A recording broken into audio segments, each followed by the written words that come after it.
ಪರಮಾರ್ಥ ಈ ತರದಿ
ಬಹಳಷ್ಟು ಸಾಧನೆ ಮಾಡಿದ್ದಿ. ಅದು ಅರ್ಧ ಭಾಗ ಮಾತ್ರ. ಇನ್ನು ಅರ್ಧ ಭಾಗ ನಿನ್ನ ಸಾಧನೆ ಅಲ್ಲ, ನಿನ್ನ ಅಪ್ಪನ ಹೆಸರು ಮಗವನ ಮಗ. ಹಾಗಾಗಿಯೇ ಪ್ರಪಂಚದಲ್ಲಿ ಕೆಲವೆಲ್ಲ ಬಹುದೊಡ್ಡ ಅವಕಾಶಗಳು ನಿನಗೆ ಸಿಕ್ಕಿದೆ. ಪಾಶುಪತೋತ್ತರ ಪಡೆಯುವುದಕ್ಕೆ ಪ್ರತಿಸ್ಮೃತಿಯನ್ನು ವ್ಯಾಸರು ಧರ್ಮರಾಯನಿಗೆ ಹೇಳಿದ್ರು. ನನ್ನ ಕಿವಿಯಲ್ಲಿ ಹೇಳಿಲ್ಲ, ನಿನ್ನ ಕಿವಿಯಲ್ಲಿ ಹೇಳಿದ್ರು. ಯಾಕೆ? ನೀನು ಮಗವನ ಮಗ. ಇಲ್ಲಿಯವರೆಗೆ ನಿವಾತ ಕವಚರನ್ನು ಕೊಲ್ಲುವುದಕ್ಕೋ ಮತ್ತೊಂದಕ್ಕೋ ನಿನಗೆ ಅವಕಾಶ ಸಿಕ್ಕುವಲ್ಲಿ ಮಗವನ ಮಗ ಎನ್ನುವುದು ಪ್ರಧಾನ ಕಾರಣ. ಇವತ್ತಿನವರೆಗೆ ಅಂದ್ರೆ ಈ ಪ್ರಕರಣದವರೆಗೆ ನಾವು ಹೇಳ್ತಿದ್ದದ್ದು ಹಾಗಲ್ಲ. ಮಗವನ ಮಗ, ವಾಯುವಿನ ಮಗ, ಯಮನ ಮಗ, ಅಶ್ವಿನಿ ದೇವತೆಗಳ ಮಕ್ಕಳು ಇದಿಲ್ಲ. ನಾವು ಪಾಂಡವರು. ಹಾಗೆ ಇತ್ತು. ಅಪ್ಪ ಬೇರೆ ಇರಬಹುದು, ಅಮ್ಮ ಒಬ್ಬಳೆ. ಇನ್ನೂ ಕೇಳುವುದಿದ್ರೆ ಕುಂತಿ ಹೆರದೇ ಇರುವ ಮಕ್ಕಳಾದರೂ ಕೂಡ ನಕುಲ ಸಹದೇವರು ಕೌಂತೆಯ. ಹಾಗಾಗಿ ನಮ್ಮಲ್ಲಿ ಭೇದ ಭಾವವೇ ಇರಲಿಲ್ಲ. ಈಗ ನೀನು ಮಗವನ ಮಗನಾಗಿ ಹೋದ್ಯಲ್ಲ. ನಾನು ಆದ ಎನ್ನುವುದಕ್ಕಿಂತ ನೀ ಮಾಡಿದ್ದು ಎನ್ನುವುದು ನಾನಲ್ಲ. ಮತ್ತೆ ಮಾತಾಡಿದ್ದು ನೀನು ಮೊದಲು ನಾನು ಮಾತಾಡ್ತಿದ್ದದ್ದನ್ನೇ ಹೇಳಿದ್ದು ಅಲ್ಲ. ಅದೇ ನೀನ್ ಸುಮ್ಮನೆ ಕುಳಿತದ್ದಾದ್ರೂ ಪ್ರಕರಣ ಆಗ್ತಿತ್ತ. ನಿನ್ನ ವಿಷಯವೇ ಅಷ್ಟೇ. ಉಳಿದವ ಸುಮ್ಮನೆ ಕುಳಿತುಕೊಂಡ್ರೆ ನೀನು ದೊಡ್ಡವನಾಗುದಲ್ವಾ? ನೀನು ಮಾಡಿದ ಸಾಧನೆ ಯಾವುದು ವಾಸ್ತವ ವಿಚಾರ. ವಾಸ್ತವ ವಿಚಾರ ಏನು ಕೇಳಿದ ಅಣ್ಣ ಏನು ಕೇಳಿದ? ಭಾರತಾಹವವನ್ನು ಗೆದ್ದ ಮಲ್ಲ ಯಾರು? ಅದೇನು ಹೇಳ್ಬೇಕು ನೀನು? ನಾನು ಅಂತ ಹೇಳಿದ್ದೆ. ಅದು ಸರಿ ಉಂಟಾ? ಅದು ಸರಿಯಾಗಿ ನಾನು ಏನು ನಿರೀಕ್ಷೆ ಮಾಡಿದೆ? ಏನು? ನೀನು ಎತ್ತು ಮಾತಾಡುವಾಗ ಈಗ ಸರಿ ಮಾತಾಡ್ತಾನೆ ಇವ ಭೀಮಾರ್ಜುನರ ಬಲದಿಂದ ಅಂತ ಹೇಳ್ತಾನೆ ಅಂತ ಭಾವಿಸಿದ್ದು. ನೀನು ನಿನ್ನದ್ದು ಮಾತ್ರ ಹೆಜ್ಜೆ ತಟ್ಟಿಕೊಂಡದ್ದು. ಅವರಿವರೆಂದು ಭಾವಿ, ಅದು ಕೂಡ ಹೇಗೆ ಗೊತ್ತುಂಟಾ? ಅವ ಎಲ್ಲಿಯಾದ್ರೂ ತಪ್ಪಿಯಾದ್ರೂ ಭಾವಿಸ್ತಾನ ಅಂತ. ಅವರಿವರೆಂದು ಭಾವಿಸದಿರು. 18 ದಿನದ ಭಾರತಾಹವ ಗೆದ್ದವ ನಾನೇ. ಮತ್ತೆ ನಾವೆಂತದ್ದು ಮಾಡಿದ್ದು? ಅಡಿಕೆ ಸಿಕ್ಕ ಸುಲ್ತಾತ ಮತ್ತೆ ಅದೊಂದು ಮಾಡ್ಲಿಲ್ಲ ಬಿಟ್ರೆ ಮತ್ತೆಲ್ಲ ಮಾಡಿದ್ವಿ. ಅದು ಮಾಡ್ಲಿಕ್ಕೆ ಇರುವುದಲ್ಲ. ನಾವು ಅಷ್ಟು ಮಂದಿ ಮಾಡಿದ್ದೇನು. ಭಾರತಾಹವ ಮಲ್ಲ ನೀನು ಗೆದ್ದ ಮಲ್ಲ ನೀನು ಹೌದು ಅಂತ ಹೇಳುವಾಗ ಯಥಾರ್ಥ ಹೇಳ್ಬೇಕು. ನಾನು ತುಂಬಾ ದಾಕ್ಷಿಣ್ಯದ. ಹೌದು, ನೀನು ಒಂದು ದಾಕ್ಷಿಣ್ಯ ಮಾಡುವವನೇ ಹೌದು ಅಂತ ಆದ್ರೆ ನನ್ನನ್ನು ಕರೆಯುವಾಗ ಮಗವನ ಮಗನೆಂತ ಪ್ರಾರಂಭ ಮಾಡ್ತಿದ್ಯಾ? ಯಾಕೆ? ದಾಕ್ಷಿಣ್ಯಕ್ಕೂ ನಿನಗೂ ಸಂಬಂಧವೇ ಅರ್ಧದ್ದು ಯಾಕೆ ಅಂತ ಕೇಳು. ನಾನು ತುಂಬಾ ದಾಕ್ಷಿಣ್ಯದವ, ಆದ್ರೆ ನಂಟು ಮಾಡ ಇಲ್ಲ. ನಾನು ತುಂಬಾ ದಾಕ್ಷಿಣ್ಯದವ, ಆದ್ರೆ ನಮ್ಮಲ್ಲಿ ಯಾರಿಗೆ ದಾಕ್ಷಿಣ್ಯ ಇರುವೋ ಅವರಲ್ಲಿ ದೇವರಾಣಿ ನನಗೂ ದಾಕ್ಷಿಣ್ಯ ಇದೆ. ಮತ್ತೆ ದಾಕ್ಷಿಣ್ಯ ಇಲ್ಲ ಅಂದ್ರೆ. ಹಾಗಾಗಿ ನೀನು ಮಾತಾಡುವವರೆಗೆ ನಾನು ಮಾತಾಡ್ಲಿಲ್ಲ. ನೀನು ಸರಿ ಹೇಳ್ತಿದ್ರೆ ನಾನು ದಾಕ್ಷಿಣ್ಯ ಅಣ್ಣ ಕೇಳಿದ್ದಲ್ವಾ? ದಾಕ್ಷಿಣ್ಯವಾಗಿ ಹೇಳಿದ್ದೇವೆ. ನೋಡು, ನಿನ್ನ ಅಪ್ಪನ ಗುಣದು. ಅವ ಹಾಗೆ 100 ಯಾಗ ಮಾಡುವವರೆಗೆ ಇದನ್ನ ಮಮ, ಇದು ನನ್ನದಲ್ಲ, ಇದು ನನ್ನದಲ್ಲ ಎನ್ನುತ್ತಾ 100 ಯಾಗ ಮಾಡಿ ಪೀಠದಲ್ಲಿ ಕುಳಿತುಕೊಂಡ ಮೇಲೆ ಬಲ್ಲಿರ ಇಲ್ಲಿಗೆ ನಾನೇ. ಹೌದು, ತಪ್ಪೇ ಯಾಗ ಮಾಡಿದ್ದು ಸುಳ್ಳ? 100 ಯಾಗ ಮಾಡಿದ್ದು ಸತ್ಯ. ಮಾಡಿದ ಮೇಲೆ ಹೇಳಬಹುದು, ಮಾಡುವುದ್ರೊಳಗೆ ಸುಮ್ಮನೆ ಕುಳಿತುಕೊಳ್ತಾನ. ಆಮೇಲೆ ಸುಮ್ಮನೆ ಕುಳಿತುಕೊಳ್ಳುವುದಿಲ್ಲ. ಅವನಿಗೆ ನಿಜವಾಗಿ ಧೈರ್ಯ ಇದ್ರೆ 3 ಮೂರ್ತಿಗಳ ಅನುಗ್ರಹದಿಂದ ಸಿಕ್ಕಿದ ಒಂದು ಮನ್ವಂತರದ ಪೀಠವನ್ನು ನಮಗೆ ಯಾವತ್ತೂ ಸುರಕ್ಷಿತವಾಗಿ ಇರಿಸ್ತಾರೆ ಅಂತ ಧೈರ್ಯ ಇದ್ರೆ, ಒಬ್ಬ ಯಾಗ ಮಾಡುವಾಗ ಕುದುರೆ ಕದಿಯುವುದಂತೆ, ಒಬ್ಬ ತಪಸ್ಸು ಮಾಡುವಾಗ ರಂಬೆಯನ್ನು ಊರ್ವಶಿಯನ್ನು ಕಳುಹಿಸಿಕೊಡುವುದಂತೆ, ಯಾರಾದ್ರೂ ಒಂದು ಸಾಧನೆ ಮಾಡಿದ್ರೆ ಅವರಿಗೆ ಏನಾದ್ರೂ ಕಂಟಕ ಮಾಡುವುದಂತೆ, ಗರ್ಭದೊಳಗೆ ಹೋಗಿ ಗರ್ಭ ಛೇದನ ಮಾಡುವುದಂತೆ, ಒಬ್ಬನ ಶೀಲಾಪಹಾರ ಮಾಡುವುದಂತೆ, ಅಂದ್ರೆ ಎಂತದ್ದು, ಒಂದು ಜಾಗಕ್ಕೆ ಬರುವವರೆಗೆ ಇದು ಅಲ್ಲ ಮಾಮ, ಇದು ನನ್ನದಲ್ಲ, ಇದು ಪಕ್ಷ ಗೆಲ್ಲುವವರೆಗೆ ನಾವು ನಾವು ನಾವು ಪಕ್ಷ ಗೆದ್ದ ಮೇಲೆ ನನಗೆ ಯಾವಾಗ ಜಾಗ ಸಿಗ್ತದೆ ಅಂತ ಮೇಲಿನವನನ್ನು ಕೆಳಗೆ ಹಾಕಿದ್ದೇನೆ. ಎಲ್ಲರೂ ಪ್ರಯತ್ನ ಒಂದೇ ಪಕ್ಷದಲ್ಲಿ ಇದ್ರು ಇವರದ್ದು ಎರಡು ಬಣ. ಇವತ್ತು ನೀಗಾದ ಹಿಡಿದಕ್ಕೂ ಅದೇ ಪ್ರಕರಣ. ನನ್ನ ಸ್ವಾಭಿಮಾನಕ್ಕೆ ಬೆಟ್ಟಾಗುವ ಹಾಗೆ ಮಾತಾಡಿ. ಸ್ವಾಭಿಮಾನಕ್ಕೆ ಏನು ತೊಂದರೆ ಆಗಿದೆ? ಅಷ್ಟು ಕಾರ್ಯ ಮಾಡಿದ ನಾನು, ಅದರಲ್ಲಿ ಪ್ರಧಾನ ಮಾಡಿದ್ದು ನಾನು. ಈಗ ಒಂದು ಎಷ್ಟು ದೊಡ್ಡ ಪೂಜೆ ಮಾಡಿದ ಮೇಲೆ ಬ್ರಹ್ಮಾರ್ಪಣ ಕೊಡದಿದ್ರೆ ಪೂಜೆ ಮಾಡಿ ಪ್ರಯೋಜನ ಉಂಟು? ಆಗುವುದಿಲ್ಲ. ನೀನು ಎಂತದೇ ಮಾಡು, ನೀನು ಪೂಜೆ ಮಾಡಿ ಕೌರವನನ್ನು ಕೊಂದು ಬ್ರಹ್ಮಾರ್ಪಣೆ ಕೊಟ್ಟದ್ದು ನಾನು. ಬ್ರಹ್ಮಾರ್ಪಣೆ ಕೊಟ್ಟ ಮೇಲೆ ಅದು ಪೂರ್ತಿ ಆಯ್ತು ಅಂತ ಅರ್ಥ.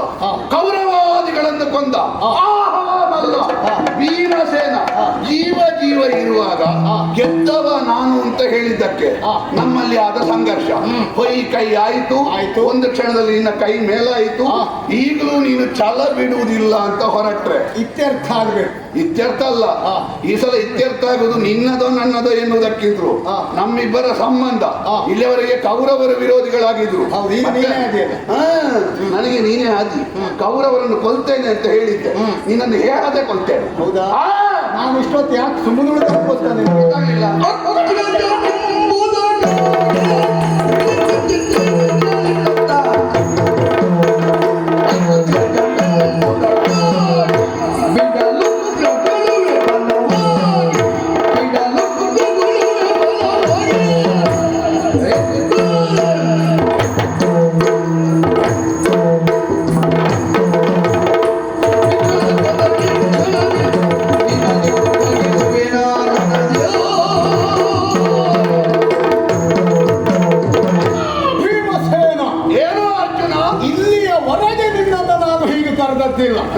ಅಣ್ಣ ಎನ್ನುವುದಾಗಿಯೇ ಕರೆದವ. ಆದ್ರೆ ಇವತ್ತು ಭೀಮಸೇನ ಎನ್ನುವುದಾಗಿ ಅನಿವಾರ್ಯವಾಗಿ ಹೇಳಬೇಕಾಯಿತು. ಅದಕ್ಕೆ ಕಾರಣ ಮಖವನ ಮಗನೇ ಅಂತ ನೀನು ಕರೆದದ್ದು. ಕೆಲವರೆಲ್ಲ ಹೇಗೆ ಗೊತ್ತುಂಟ, ಏನು ಕೆಲಸ ಆಗುವವರೆಗೆ ಅಣ್ಣ ಅಣ್ಣ ಅಂತ ಕರೀಬೇಕು. ಮತ್ತೆ ಅವ ಯಾವ ಕರ್ಮದವ ಅಂತ ಹೇಳು. ಖಂಡಿತ ಅದಲ್ಲವೇ ಅಲ್ಲ, ಅದು ಎಲ್ಲಿಯೋ ಪರೋಕ್ಷವಾಗಿ ಬೇರೆಯವರಿಗೆ ಹಾಕಿ ಕರೆಯುವುದು ಅದೊಂದು ಪದ್ಧತಿಯೇ ಉಂಟು. ಹೇಗೆ? ಆ ಒಂದು ವರ್ಗವೇ ಉಂಟು. ಅವ್ರಿಗೆ ಕೆಲಸ ಆಗ್ಬೇಕು ಅಣ್ಣ ಅಂದ್ರು. ಕೆಲವರು ಅದಲ್ಲಂತಾದ್ರೂ ನೋಡಿದ ಕೂಡಲೇ ಗುರುಗಳೇ ಅಂತ ನಮಸ್ಕಾರ ಮಾಡಿ ಕೊನೆ ಭಾವ ಅಂತ ಕರೆದ್ರು. ಅದೆಲ್ಲ ಅವರವ್ರ ಪ್ರಯೋಜನ. ಕೆಲವು ವರ್ಗದವರಿಗೆ ಒಂದು ದೌರ್ಬಲ್ಯ ಉಂಟು, ಅವರನ್ನು ಅಣ್ಣ ಅಂತ ಕರೆದ್ರೆ ಅವರಿಗೆ ಚೂರಿ ಹಾಕಿದ್ರು ಏನು ಮಾತಾಡುದಿಲ್ಲ. ನನಗೆ ಅನಿವಾರ್ಯತೆಗಾಗಿ ನಿನ್ನನ್ನು ನಾನು ಅಣ್ಣ ಅಂತ ಕರೀತಾ ಇದ್ದದ್ದಲ್ಲ. ಮತ್ತೆ ಅಣ್ಣನೇ ಹೌದಾದ್ರಿಂದ ನಿನಗೆ ಕೊಡಬೇಕಾದಂತಹ ಗೌರವವನ್ನು ನಿನಗಿತ್ತು ಕಿರಿಯನಾಗಿ ನಾನು ಕೊಡ್ತಾ ಇದ್ದೆ. ಈಗ 2 ವರ್ಷ ದೊಡ್ಡವನಾದಿಯಾ? ದೊಡ್ಡವಾದದ್ದಲ್ಲವೇ ಅಲ್ಲ, ನೀ ಸಣ್ಣವಾದದ್ದಷ್ಟೇ. ಮಹಾಭಾರತ ಹವವನ್ನು ಗೆದ್ದಿದವರು ಯಾರು ಎನ್ನುವಂತ ಅಣ್ಣ ಧರ್ಮರಾಯನ ಪ್ರಶ್ನೆಗೆ ಸಮರ್ಪಕವಾದಂತಹ ಉತ್ತರವನ್ನು ನಾನು ಕೊಟ್ಟೆ. ನಾನೇ ರೂವಾರಿ ಎನ್ನುವುದಾಗಿ, ನಿನ್ನ ಹಿರಿತನಕ್ಕೆ ಸರಿಯಾಗಿ, ನಿನ್ನ ಬದ್ಧತೆಗೆ ಸರಿಯಾಗಿ ನೀನು ಬಾಯಿ ಮುಚ್ಚಿಕೊಂಡು ಸುಮ್ಮನೆ ಕುಳಿತದ್ದಾದ್ರೆ ಈ ಪ್ರಕರಣವೇ ಆಗುವುದಿಲ್ಲವಾಗಿತ್ತು. ಅಲ್ಲದೆ ಇದ್ರೆ ನಿನಗೆ ಬುದ್ಧಿ ಉಂಟೇನೋ ಯೋಚನೆ ಮಾಡಿ ನೋಡು. ಮಹಾಭಾರತ ಯುದ್ಧದಲ್ಲಿ ಹಲವು ಬಾರಿ ಗೆಲುವನ್ನು ಸಾಧಿಸಿದವ ನಾನು. ಕೌರವನಿಗೂ ನಮಗೂ ಯುದ್ಧ ಪ್ರಾರಂಭವಾಗುವಾಗ 11 ಅಕ್ಷೋಹಿಣಿ ಸೇನಾ ಸಹಿತನಾಗಿ ಕೌರವರ ರಣಕ್ಷೇತ್ರಕ್ಕೆ ಧಾವಿಸಿ ಬಂದವ. ನಾವು ಕೇವಲ 7 ಅಕ್ಷೋಹಿಣಿ ಸೇನೆಯೊಂದಿಗೆ ಹೋದವರು. ಹಾಗಾದ್ರೆ ಅಂತ ಬಲಾಢ್ಯರು, ವೀರಾಧಿ ವೀರರು ಕೌರವನಿಗೆ ಏನಕ್ಕೇನ ಪ್ರಕಾರೇಣ ಗೆಲುವನ್ನು ತರಲೇಬೇಕು ಎನ್ನುವುದಾಗಿ ಕಂಕಣಬದ್ಧರಾಗ ಬಂದವರು. ಅಂಥವರನ್ನೆಲ್ಲ ಸವರಿಂಗಿಸಿದವ. ಈಗ ಸಣ್ಣ ಉದಾಹರಣೆ ಕೊಡ್ತೇನೆ ಕೇಳುವ. ಮಹಾಭಾರತ ಯುದ್ಧ ಪ್ರಾರಂಭದಲ್ಲಿ ಭೀಷ್ಮಾಚಾರ್ಯರ ಸೇನಾಧಿಪತಿತ್ವ, ಅಚ್ಚ ಭೀಷ್ಮಾಚಾರ್ಯರು ಎನ್ನುವ ಕಾರಣಕ್ಕಾಗಿ ನಾವ್ಯಾರು ಧೃತಿಗಿಡಲಿಲ್ಲ. ಒಮ್ಮೆ ಧೃತಿಗಿಟ್ರು ಕೃಷ್ಣ ಪರಮಾತ್ಮ ಅದನ್ನೆಲ್ಲ ಸರಿಯಾಗಿ ನಿರ್ವಹಿಸಿದ್ದಾನೆ. ಅಲ್ಲ, ನಿನ್ನನ್ನು ನಂಬಿದ್ರೆ ಉಂಟಲ್ವಾ, ಏನು ನಾವು ಮೊದಲಿಗೆ ಕಾರ್ಯಕ್ರಮ ಮಾಡಬೇಕಿತ್ತು. ಅಲ್ಲ, ನೀನು ಕೈಕಾಲು ನಡುವೆ ಅಚ್ಚನನ್ನು ಕೊಲ್ಲುವುದು ಹೇಗೆ, ಗುರುಗಳನ್ನು ಕೊಲ್ಲುವುದು ಹೇಗೆ, ಅಣ್ಣದಿರನ್ನು ಕೊಲ್ಲುವುದು ಹೇಗೆ, ನಿನ್ನನ್ನು ನಂಬಿ ಹೊರಡುತ್ತಿದ್ರೆ ನೀನು ಕೈಕಾಲು ಬಿಟ್ಟು ಇಡೀ ನಾವು ಯುದ್ಧವೇ ಬಿಡ್ಬೇಕಿತ್ತು. ನಿನಗೆ ಇಂಥದ್ದಕ್ಕೆಲ್ಲ ದಾಕ್ಷಿಣ್ಯ ಆಗುವುದಿಲ್ಲ. ಅಲ್ಲ, ದಾಕ್ಷಿಣ್ಯ ದಾಕ್ಷಿಣ್ಯ ನೀನು ಹೊರಡುವಾಗ ಯುದ್ಧ ಮಾಡುವಂತ ಪ್ರೇರೇಪಣೆ ಕೊಟ್ಟವರಲ್ಲಿ ನೀನು ಪ್ರಥಮ. ಹೌದಪ್ಪ ಅಲ್ವಾ? ಹೌದಪ್ಪ. ಕಲಿಕಿರೀಟಿಯ ನುಡಿ ಕೇಳಿ ಹೌದು ಅಣ್ಣ ಸಂಧಾನಕ್ಕೆ ಕಳುಹಿಸುವಾಗಲೇ ಹೇಳಿದ್ದಾನೆ. ಹೌದು, ಕಲಿಕಿರೀಟಿ ಹೇಳ್ತಾ ಇದ್ದಾನೆ, ಇನ್ನು ಹಿಂಜರಿಯುವುದು ಬೇಡ. ನೀನು ಯುದ್ಧ ರಂಗಕ್ಕೆ ಹೋದ್ಮೇಲೆ ಬೇರೆ ಏನಿನದು ಹೇಗೆ ಕೊಲ್ಲುವುದು? ಯಾಕೆ ಕೇಳು. ಅಚ್ಚ ಭೀಷ್ಮಾಚಾರ್ಯರನ್ನ ಕಂಡಾಗ ಸಹಜವಾಗಿ ಆ ಸಂಬಂಧ, ಆ ಗೌರವ ನನ್ನ ಮನಸ್ಸಿನಲ್ಲಿ ಮೂಡಿದ್ದು. ಹೌದು, ಅಜ್ಜನನ್ನ ಕೊಲ್ಲುವುದು ಹೇಗೆ, ಸಂಬಂಧಿಗಳನ್ನ ಕೊಲ್ಲುವುದು ಹೇಗೆ ಅಂತ. ನಿಜವಾಗಿ ಮಹಾಭಾರತ ಯುದ್ಧದ ಪ್ರಾರಂಭದಲ್ಲಿ ಆ ಸಮಸ್ಯೆ ಬಂದು ಕೃಷ್ಣ ಗೀತೋಪದೇಶ ಮಾಡಿದ್ದು ಬಹಳ ಒಳ್ಳೇದಾಯ್ತು. ಅಲ್ಲ ಇದ್ರೆ ಆ ಸಮಸ್ಯೆ ಇವತ್ತು ಬರ್ತಿತ್ತು, ನಿನ್ನೆ ಎದುರುಗಡೆ ಅಣ್ಣನನ್ನು ಹೇಗೆ ಹೊಡೆಯುವುದು ಅಂತ.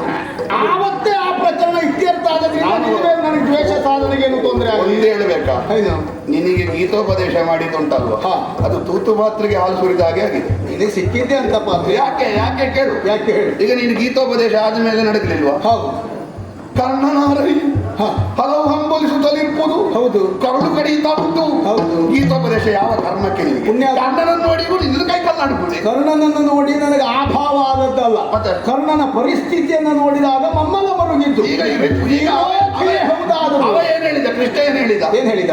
ಅಜ್ಜ ಅಂತ ನೋಡಬೇಡ, ಹೌದು, ಗುರು ಅಂತ ನೋಡಬೇಡ, ಜಾತಿ ಅಂತ ನೋಡಬೇಡ, ಅಣ್ಣ ಅಂತ ನೋಡಬೇಡ, ರಿಪುಗಳಲ್ಲಿ ವಾತ್ಸಲ್ಯವನ್ನು ತೋರಿಸಬೇಡ, ಕಾಲವೇ ಅವರನ್ನು ಕೊಂದಿದೆ. ಹೌದಾ? ನೀನಾಗೇನ್ ಹೇಳಿದೆ? ನಷ್ಟೋ ಮೋಹ ಸ್ಮೃತಿರ್ಲಬ್ಧ, ನಿನ್ನ ಪ್ರಸಾದ ಸಿಕ್ಕಿದೆ, ಇನ್ನು ನೀನು ಹೇಳಿದ ಹಾಗೆ ಮಾಡ್ತೇನೆ, ಕರ್ಣನನ್ನು ಕೊಲ್ಲು ಅಂತ ಅವ ಹೇಳಿದ್ದಾನೆ. ಹೋಗಾಗಲೇ 2 ಸಲ ಹೇಳಿದ್ದಾನೆ. ಹೇಳಿದ ಮೇಲೂ ನಿನ್ನದು ಕೈಕಾಲು ನಡೀತದೆ ಅಂತ ಆದ್ರೆ ನಿನಗೆ ಗೀತೋಪದೇಶ ಮಾಡಿ ಪ್ರಯೋಜನ? ಯಾಕೆ ನಡುಗಿದ್ದು ಕೇಳಕ್ಕೆ? ಅಜ್ಜ ಭೀಷ್ಮಾಚಾರ್ಯರನ್ನು ಉಳಿದಂಥ ನಮ್ಮವರನ್ನ ಕಂಡಾಗ ಸಹಜವಾದಂತಹ ಸಂಬಂಧದ ಗೌರವ ಸೆಳೆತಕ್ಕೊಳಗಾದದ್ದು. ಈ ಕರ್ಣನನ್ನ ಕೊಲ್ಲುವ ವಿಷಯದಲ್ಲಿ ಹಾಗಾದದ್ದಲ್ಲ. ಕಲಿಕೆ ರೀತಿಯ ಸೈರಿಸು, ಅರೆಗಳಿಗೆ ಅವಕಾಶ ಕೊಡು ಎನ್ನುವುದಾಗಿ ಧೀರನಾಗಿ ಆರ್ತನಾಗಿ ಅವ ರಣಕ್ಷೇತ್ರದಲ್ಲಿ ವಿರೋಧಿ ಆದರೆ ನನ್ನಲ್ಲಿ ಬೇಡಿಕೊಳ್ಳುತ್ತಾ ಇರುವಾಗ ಸಹಜವಾದಂತ ಮಾನವೀಯತೆಯಿಂದ ನಾನು ಹಾಗೆ ಹೇಳಿದ್ದು ಬಿಟ್ರೆ ಕರ್ಣನನ್ನು ಕೊಲ್ಲಬಾರದು ಅಂತಲ್ಲ, ಅಥವಾ ಕೊಲ್ಲುವ ವಿಷಯದಲ್ಲಿ ಮನಸ್ಸಿಲ್ಲ ಅಂತಲ್ಲ. ಆ ಕ್ಷಣಕ್ಕೆ ಕೊಲ್ಲುವುದೆಷ್ಟು ಸಮಂಜಸ ನಮಗೆಲ್ಲ ಆ ಕಡೆ ನಿಂತವರಿಗೆ ಹೇಳಿದ್ದು. ಹೌದು, ಇದು ಕೃಷ್ಣನನ್ನು ನಿಷ್ಕರುಣಿ ಅಂತೆಲ್ಲ ಹೇಳಿದ್ದೇನಪ್ಪ. ಆಮೇಲೆ ಕೃಷ್ಣನ ನನ್ನನ್ನು ಪ್ರೇರೇಪಿಸಿದ. ಇಲ್ಲಿಯವರೆಗೆ ನಾವು ಕರುಣಾಕರ ಅಂತ ಕರೆದು ನಮ್ಮನ್ನು ಇಲ್ಲಿಯವರೆಗೆ ತಂದಿದ್ದಾನು, ಅವನನ್ನೇ ನಿಷ್ಕರುಣಿ ಅಂತ ಹೇಳುವಷ್ಟು ನೀನು ಕರ್ಣ ಪಕ್ಷಪಾತಿಯಾಗಿದ್ದಿ. ಕರ್ಣ ಪಕ್ಷಪಾತಿ ಸೈದವನನ್ನು ಕೊಲ್ಲುವಾಗ ಅವ ಒಳಗಿದ್ದವ ಹೊರಗೆ ಬರುವ ಹಾಗೆ ಮಾಡಿ ಅವ ನಿರಾಯುಧ ಅಂತ ಕಾಣಲಿಲ್ಲ. ಕರ್ಣನನ್ನು ಕೊಲ್ಲುವಾಗ ನಿರಾಯುಧ ಅಂತ ಕಂಡ. ಕರ್ಣನ ಪರಿಸ್ಥಿತಿ ಹಾಗಿತ್ತು. ಮತ್ತೆ ಕರ್ಣನನ್ನು ನಾನು ಆ ಕ್ಷಣಕ್ಕೆ ಬೇಡ ಕೊಲ್ಲುವುದು ಅಂತ ಹೇಳಿದ್ದು ಬಿಟ್ರೆ ವಿರೋಧಿಯಾದಂತಹ ಕರ್ಣನನ್ನು ಆತ್ಮೀಯ ಅಂತ ಎಲ್ಲೂ ಹೇಳಿಕೊಂಡದ್ದಿಲ್ಲ. ಕೃಷ್ಣನಲ್ಲಿ ಹಾಗೆ ಹೇಳಿದ್ದೇನೆ. ಅದಕ್ಕೆ ಹೇಳಿದ್ರು ನಾನು, ನಿನಗೆ ಗೀತೋಪದೇಶ ಮಾಡಿದ ಮೇಲೆ 18 ದಿವಸದಲ್ಲಿ ಒಂದು ಸಲವೂ ಆ ಭಾವನೆ ಬರಬಾರ್ದಿತ್ತು. ನಮಗೆ ಬಂತ ಆ ಭಾವನೆ? ನಮಗೆ ಬರಲಿಲ್ಲ. ಯಾಕೆ? ನಮಗೊಂದು ನಿರ್ಣಯ ಮಾಡಿದ ಮೇಲೆ, ಏನು ನಿರ್ಣಯ? ಯಾವುದೇ ಒಂದು ಮಾಡ್ತೇವೆ ಅಂತ ನಿರ್ಣಯ ಮಾಡಿದ ಮೇಲೆ, ಹಾಗಾಗಿ ಇದು ಮಾಡುದಾ ಬಿಡುದಾ, ಮಾಡುದಾ ಬಿಡುದಾ ಅದಿಲ್ಲ. ನಾವೊಂದು ಆರಂಭಕ್ಕಿಂತ ಮೊದಲೇ ಯೋಚನೆ ಮಾಡು, ಮಾಡಿದ ಮೇಲೆ ಮುಗಿಸುವವರೆಗೆ ಮಾಡಿಯೇ ಬಿಡು. ಹಾಗೆ ಅದೇ ಹೌದು ಅಂತಾದ್ರೆ ಇವತ್ತು ನೀನು ನನ್ನಲ್ಲಿ ಗತ ಹಿಡಿದು ಬರಬೇಕಾದದ್ದು ಇರಲಿಲ್ಲ. ಹೇಗಿದ್ರು ತಮ್ಮ ಎನ್ನುವ ಕಾರಣಕ್ಕಾಗಿ ನಾನು ಗೆದ್ರೇನು ತಮ್ಮ ಗೆದ್ರೇನು ಎಲ್ಲ ಒಂದೇ ನಮ್ಮಲ್ಲಿ ಎನ್ನುವ ಆ ವಿಶಾಲ ಮನೋಭಾವದಿಂದ ಇರಬೇಕು. ಆದ್ರಿಂದ ಸ್ವಾಭಿಮಾನ ಬರ್ತದೆ. ಆಗ ನೀನು ಹೇಳಿದ ಹಾಗೆ ಕರ್ಣದಲ್ಲಿ ನನಗೆ ಮಾನವೀಯತೆ, ನಿನಗೆ ಹೇಗೆ ಈಗ ಸ್ವಾಭಿಮಾನ ಬಂತು ನೋಡು. ಭೀಷ್ಮಾಚಾರ್ಯರನ್ನ ಶರಶಯ್ಯಲ್ಲಿ ಒರಗಿಸಿದವ ನಾನು. ಆಮೇಲೆ ಕರ್ಣಾರ್ಜುನರ ಕಾಳಗದಲ್ಲಿ ಕರ್ಣನನ್ನ ಕೊಂದು ಮುಗಿಸಿದವ ನಾನು. ದ್ರೋಣವಧೆಯಲ್ಲಿ ಹಿರಿದಾದಂತಹ ಪಾತ್ರ ನನ್ನದ್ದು. ಹೀಗೆ ಯೋಚಿಸುತ್ತಾ ಹೋದ್ರೆ ಮಹಾಭಾರತದ ಘಟಾನುಘಟಿಗಳ ಸಾವಿಗೆ ಅಲ್ಲ ಸೋಲಿಗೆ ಕಾರಣೀಕರ್ತನಾದವ ನಾನು. 11 ಅಕ್ಷೋಹಿಣಿ ಸೇನೆ ಸಮೃದ್ಧವಾಗಿರುವಂತಹ ಸಂದರ್ಭದಲ್ಲಿ ವಿರೋಧಿಗಳನ್ನ ವಿರೋಧಿಸಿ ಜಯವನ್ನ ಪಡೆದವ ಪಾರ್ಥ. ನೀನು ಕೊನೆಗೆ ಕೌರವನನ್ನು ಕೊಂದದ್ದು ಅಂತ ಹೇಳಿದ್ರೆ ಹೇಗಾಯ್ತು ಗೊತ್ತಾ? ವಿಶಾಲವಾಗಿ ಹರಡಿರುವಂತಹ ಬೆಳೆದಿರುವಂತಹ ವೃಕ್ಷವೊಂದನ್ನು ಕಡಿಯುವುದಕ್ಕೆ ಶಾಖೋಪಶಾಖೆಗಳೆಲ್ಲ ಟೊಂಗೆಗಳೆಲ್ಲ ಅನೇಕ ತೊಂದರೆ ಕೊಡ್ತದೆ. ಆಗ ಟೊಂಗೆಗಳನ್ನೆಲ್ಲ ಮೊದಲು ಕಡಿದು ಹಾಕ್ತಾರೆ. ಆಗ ಇರುವುದು ಕೇವಲ ಮರದ ಕಾಂಡ ಮಾತ್ರ. ಅದನ್ನು ಕಡಿಯುವುದು ದೊಡ್ಡ ಕೆಲಸ ಅಲ್ಲ. ಅದೇ ಒಂದುಂಟು ತಡಿ.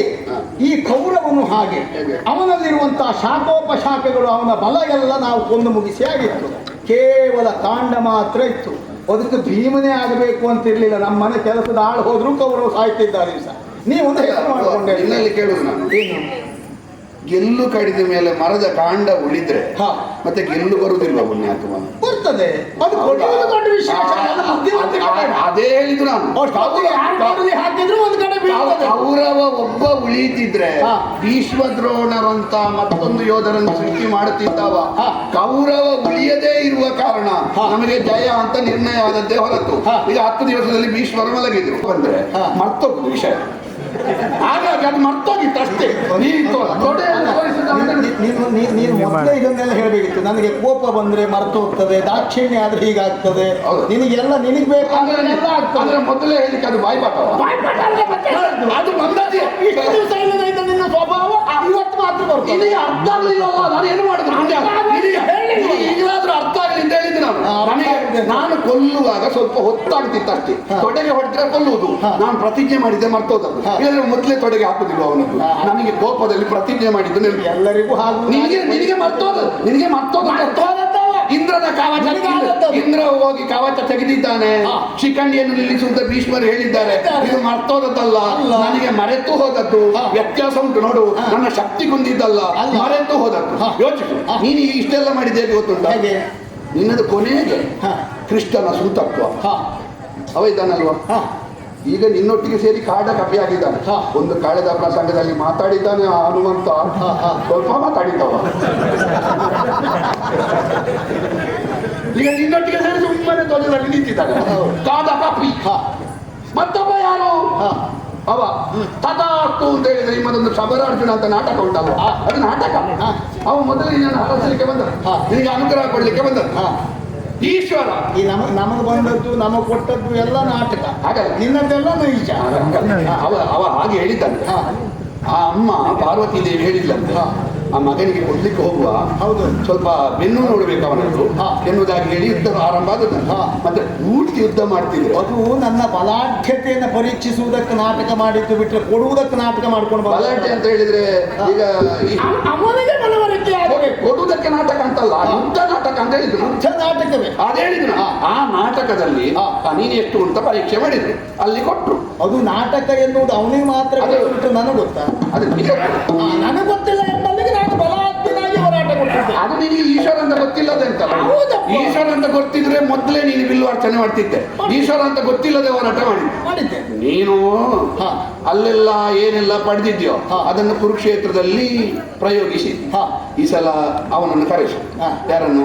ಹನುಮಂತನನ್ನು. ಮತ್ತೆ ಕೃಷ್ಣನನ್ನು ಕರೆಸು. ಒಟ್ಟಿಗೆ ಈಶ್ವರನನ್ನು ಕರೆಸು. ಈ 3 ಜನರೊಟ್ಟಿಗೆ ಬಾ. ಇಲ್ಲ ಈ ಸಲ ರುಚಿರ ಮುಖಿಯಲ್ಲಿ ನಿನ್ನ ಆಹುತಿ ತಗೊಳ್ತೇನೆ.